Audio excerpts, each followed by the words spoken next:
Hello friends, இன்றைக்கி ஒரு காய் வகை செய்ய போகிறேன். இது பேர் பீன்ஸ் உசிலி. இதுக்கு தேவையானது என்னதுன்னு பார்ப்போம். பீன்ஸ் 1/2 கிலோ பீன்ஸ் இந்த மாதிரி நான் பொடிசாக நறுக்கி வச்சுருக்கேன், ஃபைனாக கட் பண்ணி வச்சுருக்கேன். அப்புறமா இங்கே 1/2 கப் கடலைப்பருப்பு, 1/2 கப் துவரம் பருப்பு, இது ரெண்டையும் நல்லா 3 தடவை கழுவி 1 மணி நேரம் ஊற வச்சுருக்கேன். இங்கே 10 வரமிளகா 2 கிள்ளி வச்சுருக்கேன். தேவையான அளவு உப்பு, தேவையான அளவு மஞ்சப்பொடி, ஒரு பிடி கருவேப்பிலை, 1 டீஸ்பூன் கடுகு, 1/2 டீஸ்பூன் உளுத்தம்பருப்பு, 1/2 டீஸ்பூன் பெருங்காயம். இப்போ முதல்ல இதில் 3 ஸ்டெப்ஸ் இருக்குங்க. ஃபஸ்ட்டு ஸ்டெப் இந்த பீன்ஸை நான் இங்கே சுடுதண்ணி, ஒரு 2 கப் சுடுதண்ணி, ரொம்ப தண்ணி ஊற்றக்கூடாது, ஏன்னா அந்த பீன்ஸோட சத்துக்கள்லாம் அதில் போயிடும். அதனால் நான் 2 கப் சுடுதண்ணி ஊற்றிருக்கேன். இதில் இப்போ கொதிச்சிருக்கு. இதில் பீன்ஸை ஆட் பண்ணிக்கோங்க. கட் பண்ண எல்லா பீன்ஸையும் ஆட் பண்ணி அதோட இங்கே வச்சுருக்க மஞ்சள் பொடியில் ஒரு 1/2 டீஸ்பூன் மஞ்சள் பொடி, 1/2 டீஸ்பூன் உப்பு அதோட சேர்த்துக்கோங்க. ஏன்னா அந்த பீன்ஸ் கலர் மாறாமல் இருக்கும். மஞ்சள் பொடி நம்ம சமையலில் எல்லாம் யூஸ் பண்ணுறதுனால மஞ்சள் பொடியும் அதோட யூஸ் பண்ணிக்கிறேன். இதில் மஞ்சள் பொடி உப்பு சேர்த்து பீன்ஸையும் போட்டு மீடியம் ஹீட்டில் நீங்கள் வச்சு நல்லா பீன்ஸ் வேகிற வரைக்கும், ரொம்ப சாஃப்டாக பண்ணாதீங்க, அது பார்த்துக்கங்க. இது ஒரு 7 நிமிஷம் ஆகும்னு நினைக்கிறேன். பீன்ஸ் வேகிற வரைக்கும் இப்படி ஓப்பனாகவே வைங்க, மூடணுங்கிற அவசியம் இல்லை. பீன்ஸை வேக விடுங்க. இங்கே நான் பருப்பு ஊற வச்சுருக்கேன். இது மொத்தமாக 2 கப் சொன்னேன் இல்லையா, இது நான் ஃப்ரீசரில் செஞ்சு நம்ம எடுத்து வச்சுக்கலாம். அதனால் இப்போ நம்ம காய்க்கு தேவையான அளவு மட்டுமே எடுத்துகிட்டு மீதியை நான் வேக வச்சு, இதை அரைச்சி வேக வச்சு ஆனதுக்கப்புறம் ஃப்ரீசர் பேக்கில் போட்டு நான் ஃப்ரீசரில் வச்சுப்பேன். எப்பப்போ தேவையோ நம்ம எடுத்து அதை யூஸ் பண்ணிக்கலாம். இப்போ பாருங்கள், இங்கே பீன்ஸ் நல்லா கொதிக்குது, வெந்துட்டுருக்கு. அந்த டைமில் நம்ம இங்கே வச்சுருக்க பருப்பு நான் நல்லா மறுபடியும் ஒரு தடவை கழுவிட்டு நல்லா தண்ணி இருத்து வச்சுருக்கேன். இதில் இப்போ இங்கே மிக்ஸி ஜாரில் மிளகா, இந்த பருப்புக்கு தேவையான அளவு உப்பு, 1 டீஸ்பூன் உப்பு போட்டிருக்கேன். முதல்ல அதை போட்டுட்டு அதோடு சேர்த்து இந்த பருப்பையும் இதோடு போட்டு நல்லா அரைச்சிக்கோங்க. இப்போ இங்கே பீன்ஸ் வெந்துச்சுங்க, ஒரு 7 நிமிஷம் ஆயிருக்கும். இப்போ நீங்கள் எப்படி பார்க்கணுன்னா ஸ்பூன்லேருந்து எடுத்து நசுக்கி பார்த்தீங்கன்னா பீன்ஸ் வெந்திருக்கும், உங்களுக்கு தெரியும் அது. இப்போ இதை நல்லா அந்த தண்ணியை ஃபில்டர் பண்ணிக்கோங்க. இந்த தண்ணி நீங்கள் வேஸ்ட் பண்ண வேண்டாம். வேறு ஏதாவது அன்றைக்கி நீங்கள் குழம்பு வச்சிங்கன்னா, ஏன்னா பீன்ஸோட சத்தெல்லாம் அதில் தண்ணிலையும் இருக்கும், அதனால் நீங்கள் அந்த குழம்புக்கு யூஸ் பண்ணிக்கலாம். இப்போ இதை வடிகட்டிக்கலாம் அந்த பீன்ஸை. இப்போ இங்கே இதை அரைச்சாச்சு. இப்போ பாருங்கள், இந்த மசால் வடைக்கு அரைச்சிப்போம் இல்லையா, அந்த மாதிரி நீங்கள் அதை விட கொஞ்சம் நைஸாக அரைச்சிக்கணும். அது கொஞ்சம் கோஸாக குறைன்னு அரைச்சிப்போம். நம்ம இந்த மாதிரி அரைச்சி நான் இப்போ இங்கே இட்லி தட்டில், இப்போ இந்த மாதிரி இட்லி தட்டில் எண்ணெய் தடவி வச்சுருக்கேன். ஏற்கனவே நான் எண்ணெய் தடவி இந்த மாதிரி நீங்கள் இதை எடுத்து ஒவ்வொரு குழிலையும் இந்த மாதிரி வச்சுக்கோங்க. இப்போ பார்த்தீங்கன்னா நான் இங்கே மீதி தட்டிலலாம் அந்த மாதிரி செஞ்சு வச்சுருக்கேன். நான் அந்த மாதிரி செஞ்சு இட்லி பாட்டில் வச்சுக்கோங்க. பாருங்கள், இப்போ ஒவ்வொரு இதாக நான் தட்டில் எடுத்து வச்சுருக்கேன். அது எப்படி இட்லி பானையில் வைங்க. இட்லி உங்களுக்கு தெரிஞ்சிருக்கும்.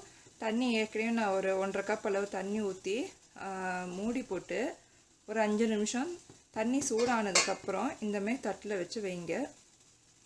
இந்த இதெல்லாம் எடுத்து எல்லாத்துலேயும் ஃபில் பண்ணதெல்லாம் அப்படி இதில் வச்சுப்போம்.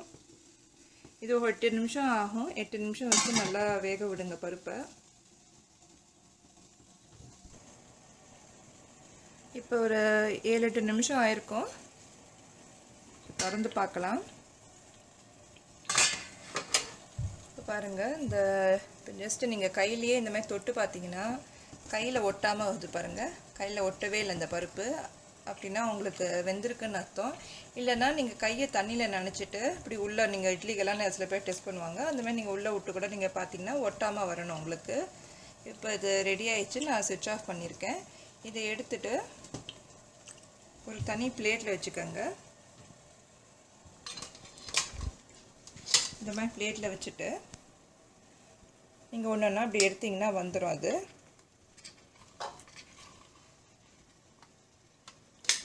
இந்த மாதிரி தனியாக எடுத்து வச்சுக்கோங்க. நல்லா ஆறணும். இந்த மாதிரி எல்லா பிளேட்லேருந்தும் இந்த மாதிரி தனியாக எடுத்து இந்த மாதிரி நல்லா ஃபுல்லாகவே சுத்தமாக எடுத்துக்கலாம். எல்லா தட்டுலேயும் அதேமாரி சுத்தமாக எடுத்து ஆற வச்சுக்கோங்க நல்லா.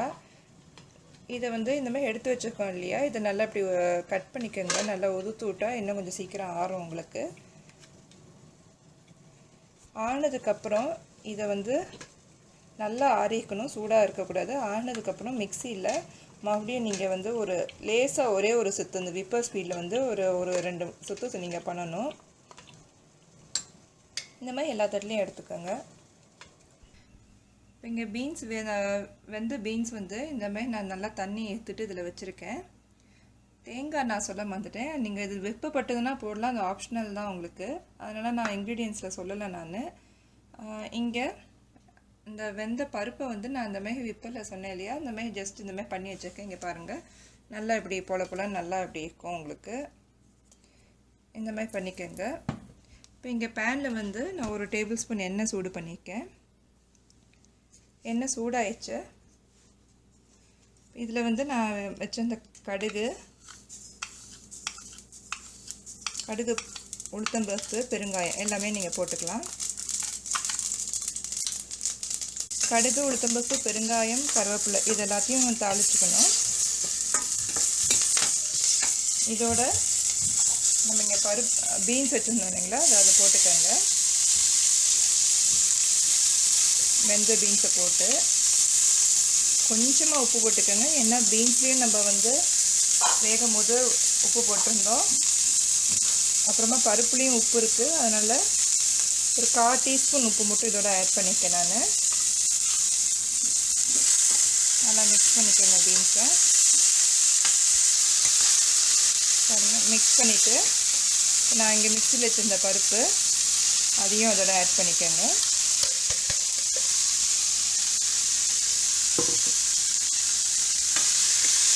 அதையும் நல்லா மிக்ஸ் பண்ணிக்கோங்க.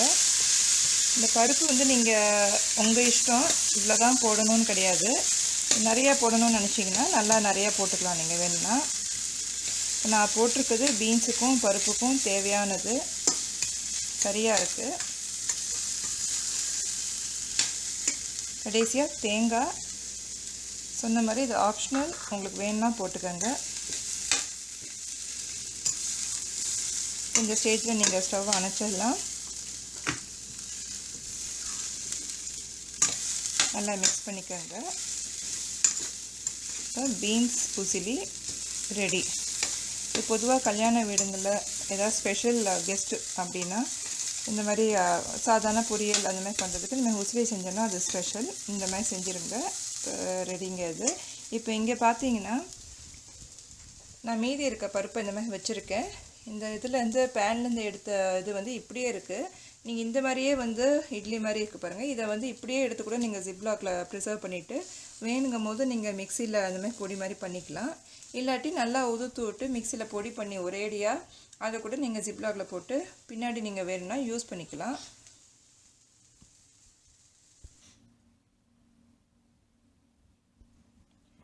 இப்போ சுவையான பீன்ஸ் உசிலி ரெடி. நீங்கள் இந்த உசிலி வந்து அவரைக்காய், கொத்தவரங்காய் இந்த மாதிரி காய்கறிகளையும் செய்யலாம். நீங்கள் செஞ்சு பாருங்கள். வழக்கம் போல் இன்றைக்கி ஒரு டிப்ஸ். இது கண்ணாடி, நம்ம வீடுங்களில் கண்ணாடி இருக்கும் இல்லையா, கண்ணாடியெல்லாம் நீங்கள் க்ளீன் பண்ணணுன்னா, அதான் நான் சொல்கிறது முகம் பார்க்குற கண்ணாடி, கிளாஸ் டோர்ஸ் இந்த மாதிரி கிடையாது. அதுக்கெல்லாம் நீங்கள் என்ன பண்ணலாம், லேசாக தண்ணி தெளிச்சுட்டு, ரொம்ப தண்ணி இருக்கக்கூடாது, ஸ்ப்ரே பண்ண மாதிரி லேசாக பண்ணிவிட்டு அதில் நியூஸ் பேப்பரால் நீங்கள் தொடச்சிங்கன்னா நல்ல புது கண்ணாடி மாதிரி நல்லா ஆகிடும். இதை செஞ்சு பாருங்கள். பீன்ஸ் உசிலியும் உங்கள் வீட்டில் செஞ்சு பாருங்கள். உங்களுக்கு பிடிச்சிருந்துன்னா என் வீடியோ லைக் பண்ணி உங்கள் ஃப்ரெண்ட்ஸுக்கு ஷேர் பண்ணுங்கள். மறக்காமல் சப்ஸ்கிரைப் பண்ணுங்கள். உங்களுக்கு லேட்டஸ்ட் அப்டேட்ஸ் வரும் உங்களுக்கு. நன்றி, வணக்கம்.